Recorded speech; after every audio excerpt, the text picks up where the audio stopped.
નમસ્કાર ગુજરાત। આજના મુખ્ય સમાચારોની અંદર હવામાન વિભાગની ભયંકર આગાહી, 2022મો હપ્તો જમા, આટલા ખેડૂતોને ના મળ્યો, પેટ્રોલ પંપના ભાવ અંગે સરકારનું મોટું નિવેદન, સરકારની ગેરંટી, મહિલાઓને મળશે 18,000 રૂપિયા અને બીજા અન્ય સમાચારોની માહિતી આજના આ વિડીયોમાં આપણે મેળવીશું। તો જે પણ મિત્રો આપણી આ ચેનલની અંદર નવા આવ્યા છે તે મિત્રોને ખાસ વિનંતી કરું કે ચેનલને મિત્રો જરૂરથી સબસ્ક્રાઇબ કરી લેજો। આજના મિત્રો પહેલા સમાચારની વાત કરીએ તો હવામાન વિભાગની ભયંકર આગાહી કરવામાં આવી ગઈ છે। ખાસ મિત્રો ગુજરાતમાં વરસાદની અનેક વિસ્તારોમાં મિત્રો આગાહી કરવામાં આવી ગઈ છે। ખાસ મિત્રો તારીખો આપવામાં આવી ગઈ છે। સંપૂર્ણ માહિતી મેળવીશું કે કયા કયા વિસ્તારોમાં મિત્રો હવામાન બગડવાનું છે અને કયા કયા વિસ્તારોમાં મિત્રો વરસાદ પડવાનો છે તે અંગે મિત્રો અત્યારે માહિતી સામે આવી ગઈ છે। ખાસ મિત્રો વાત કરું તો હવામાન નિષ્ણાંતના જણાવ્યા મુજબ 16 થી મિત્રો 20 માર્ચ દરમિયાન મધ્ય કક્ષામાં મિત્રો વિક્ષેપ સક્રિય થવાનું છે અને ગુજરાતના કેટલાક વિસ્તારોમાં કરા સાથે વરસાદ પડવાની શક્યતાઓ પણ મિત્રો વર્તાવવામાં આવી ગઈ છે। આગામી મુજબ મિત્રો 16 થી 28 માર્ચ દરમિયાન રાજ્યના કેટલાક વિભાગોમાં અચાનક પવન સાથે વરસાદ અને કરા પડવાની શક્યતાઓ વ્યક્ત કરવામાં આવી છે। એટલું જ નહીં મિત્રો, માર્ચના અંતિમ દિવસોમાં અને એપ્રિલની શરૂઆતમાં પણ દેશ સાથે મિત્રો ગુજરાતના હવામાનમાં મોટા ફેરફારો જોવા મળવાના છે। તો ખાસ મિત્રો ગુજરાતમાં અત્યારે આપણને ફરીથી એકવાર વરસાદનો નવો રાઉન્ડ આવી રહ્યો છે। વરસાદની આગાહીઓ કરવામાં આવી ગઈ છે। ખાસ મિત્રો અત્યારે ખેડૂતોને ખાસ તકેદારી રાખવા માટે મોટી સલાહ આપવામાં આવી રહી છે, કેમ કે મિત્રો અત્યારે જીરાનો પાક, અનેક એવા પાકો અત્યારે ઊભા છે, તેમાં મોટા પાયા વરસાદ અને માવઠું મિત્રો નુકસાન કરી શકે છે। તો ખાસ મિત્રો ખેડૂતોને તકેદારી રાખવાની છે અને ખેડૂતોને મિત્રો ચેતવણીઓ આપવામાં આવી રહી છે। ત્યારબાદ મિત્રો મહત્વના સમાચારની વાત કરીએ તો 2022મો હપ્તો જમા થયો અને આટલા ખેડૂતોને ના મળ્યો। ખાસ મોટા સમાચાર મિત્રો સામે આવી ગયા છે, જેમાં મિત્રો વાત કરું તો અત્યારે મિત્રો 2000 રૂપિયાના હપ્તાની ખાસ ખેડૂતો રાહ જોઈને બેઠા હતા। એવામાં મિત્રો મોટી ખુશખબર સામે આવી ગઈ છે અને નરેન્દ્રભાઈ મોદી દ્વારા આ હપ્તો મિત્રો ખેડૂતોના ખાતામાં મોકલવામાં આવી ગયો છે અને મુખ્યમંત્રી ભૂપેન્દ્રભાઈ પટેલ દ્વારા ગુજરાતની અંદર પણ આ 22મો હપ્તાનો લાભ ખેડૂતોને મળી ગયો છે। ખાસ મિત્રો ડિટેલમાં વાત કરશું કયા કયા વિસ્તારોમાં આપવામાં આવ્યો છે, કેટલા ખેડૂતો નથી આપવામાં આવ્યો। સંપૂર્ણ મિત્રો વાત કરીએ તો પીએમ કિસાન સન્માન નિધિ યોજના હેઠળ 2000 રૂપિયાનો 22મો હપ્તો ખેડૂતોના ખાતામાં જમા થઈ ગયો છે, જેમાં મિત્રો પીએમ નરેન્દ્રભાઈ મોદી દ્વારા 13 માર્ચના રોજ ગુવાહાટી ખાતેથી મિત્રો 22મા હપ્તાની રકમ ખેડૂતોના ખાતામાં જમા કરી દીધી છે। માનનીય મુખ્યમંત્રી શ્રી ભૂપેન્દ્રભાઈ પટેલની અધ્યક્ષતામાં ગાંધીનગર ખાતે રાજ્ય કક્ષાનો કાર્યક્રમ યોજાયો હતો, જેમાં મિત્રો ગુજરાતના ખેડૂતોને હપ્તો આપવામાં આવ્યો।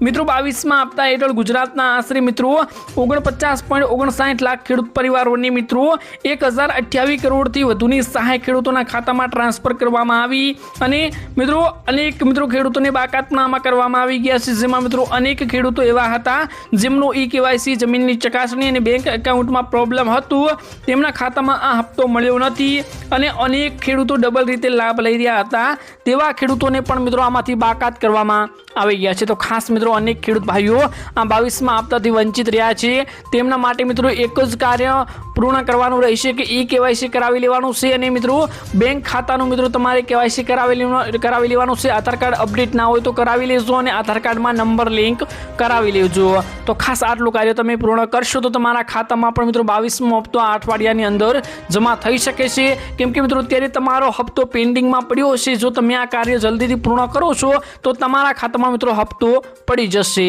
તો ખાસ મિત્રો અત્યારે મોટા સમાચાર આવ્યા છે અને ખાસ કયા કયા ખેડૂતોને હપ્તો નથી મળ્યો જરૂરથી મિત્રો કમેન્ટ બોક્સમાં જણાવી આપજો।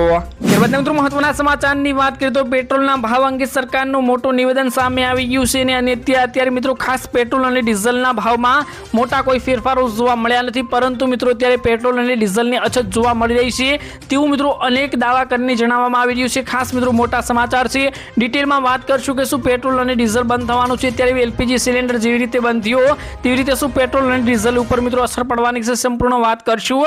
તો ખાસ મિત્રો અત્યારે પહેલી વાત કરીએ તો મહત્વનું તો એ છે કે એલપીજી સિલિન્ડરના ભાવમાં વધારા પછી પેટ્રોલ અને ડીઝલના ભાવમાં વધારો થશે નહીં, પરંતુ કેન્દ્ર સરકારે આ સ્પષ્ટતા કરી દીધી છે। કેન્દ્ર સરકારે મિત્રો જણાવ્યું છે કે રાજ્ય સરકારની માલિકીની તેલ કંપનીઓ પાસેથી વધતી માંગને પહોંચી વળવા માટે પૂરતો તેલનો સ્ટોક છે।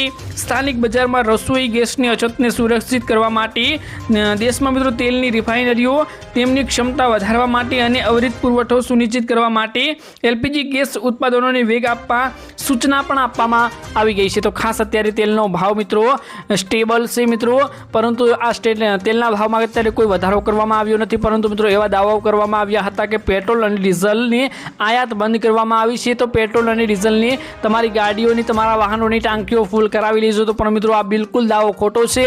અત્યારે ક્રૂડ ઓઇલના ભાવમાં કોઈ પણ ફેરફાર કરવામાં આવ્યો નથી અને એને આયાતમાં પણ મિત્રો કોઈ પણ અત્યારે મુશ્કેલી પડી રહી નથી। બિલકુલ સારી રીતે અત્યારે આયાત નિકાસ થઈ રહી છે। તો ખાસ મિત્રો મોટા સમાચાર છે, અત્યારે ગેસ સિલિન્ડરમાં જેવી અત્યારે અફવાઓ ફેલાઈ રહી છે તેવી અત્યારે મિત્રો પેટ્રોલ અને ડીઝલમાં પણ ફેલાઈ રહી હતી। ત્યારબાદ મિત્રો મહત્વના સમાચારની વાત કરીએ તો મહિલાઓને મળશે 18,000 રૂપિયા। ખાસ મિત્રો જોઈ લેજો, કેમ કે અત્યારે મિત્રો મહિલાઓને પણ 18,000 રૂપિયા સરકાર આપી રહી છે। ખાસ મિત્રો કેવી રીતે આપી રહી છે, કઈ યોજના છે, સંપૂર્ણ માહિતી મેળવીએ તો ખાસ મિત્રો તમને જણાવું તો આંતરરાષ્ટ્રીય મહિલા દિવસ નિમિત્તે પંજાબ સરકારે મિત્રો રાજ્યની મિત્રો મહિલાઓ માટે ઐતિહાસિક જાહેરાત કરી દીધી છે। મુખ્યમંત્રી મિત્રો ભગવંત માને ની આગેવાની હેઠળ મિત્રો મુખ્યમંત્રી માવા ધ્યાન સત્કાર યોજના શરૂ કરવામાં અને જાહેરાત કરવામાં આવી। આ યોજના હેઠળ મિત્રો 18 વર્ષથી વધુ ઉંમરની દરેક પાત્ર મહિલાઓને અને દર મહિને મિત્રો 1,000 રૂપિયા આર્થિક આપવાની સહાયની જાહેરાત કરવામાં આવી છે।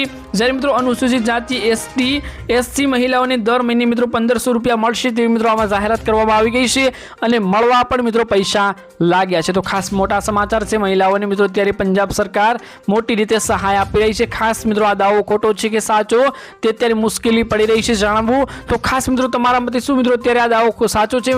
પંજાબની અંદર મહિલાઓને શું અત્યારે સહાય મળી રહી છે? જે પણ તમારો અભિપ્રાય હોય, તમને ખબર હોય તો જરૂરથી મિત્રો જણાવી આપજો। ત્યારબાદ મિત્રો મહત્વના સમાચારની વાત કરું તો ખેડૂતો માટે આમ આદમી પાર્ટીની મોટી જાહેરાત કરવામાં આવી ગઈ છે। ખાસ મિત્રો મોટા સમાચાર સામે આવ્યા છે, જેમાં મિત્રો વાત કરું તો સભાને સંબોધન કરતા આમ આદમી પાર્ટીના પ્રદેશ પ્રમુખ ઈસુદાન ગઢવીએ જણાવ્યું હતું કે અમે રાજનીતિમાં કોઈ સ્વાર્થ માટે આવ્યા નથી। ચૂંટણી આવે કે ન આવે, સત્તા મળે કે ન મળે, અમે કોઈ ઇમ્પોર્ટન્ટ નેતા નથી। અમે એક વિઝન લઈને રાજનીતિમાં આવ્યા છીએ। ઘણા લોકો મને કહેતા હતા કે તમે પત્રકાર તરીકે સારા હતા, રાજનીતિમાં શા માટે આવ્યા છો? રાજનીતિમાં ઘણી મુશ્કેલીઓ આવે છે, પરંતુ હું તેમને એટલું જ કહેવા માંગુ છું કે તમે રાજનીતિમાં લોકોને પ્રશ્ન માટે આવ્યા છીએ। મેં જોયું કે ભાજપ સરકારે ખેડૂતોના નામે રાજકારણ કરી રહી છે, પરંતુ ખેડૂત વિરોધી કાયદા બનાવી રહી છે। વિધાનસભામાં એવા કાયદાઓ લાવવામાં આવી રહ્યા છે, જો નહેરમાંથી પાણી લેવામાં આવે તો ખેડૂતોને જેલમાં મૂકવામાં આવશે।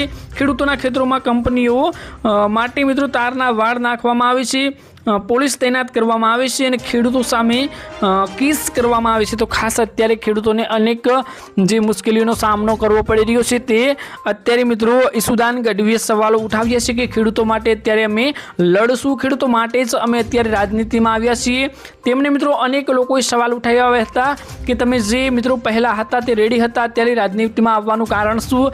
તો તેમનું એવું કહેવું છે કે ભાજપ સરકારમાં ખેડૂતો માટે અનેક રીતે ફ્રોડ ચાલી રહ્યું છે, તેને સુધારવા અને તેનું કાર્યક્ષમ કાર્ય કરવા માટે અમે અત્યારે રાજનીતિમાં જોડાયા છીએ। તો ખાસ હવે આપણે જોવાનું રહ્યું છે કે શું ખેડૂતોમાં કોઈ બદલાવ આવે છે કે નહીં મિત્રો।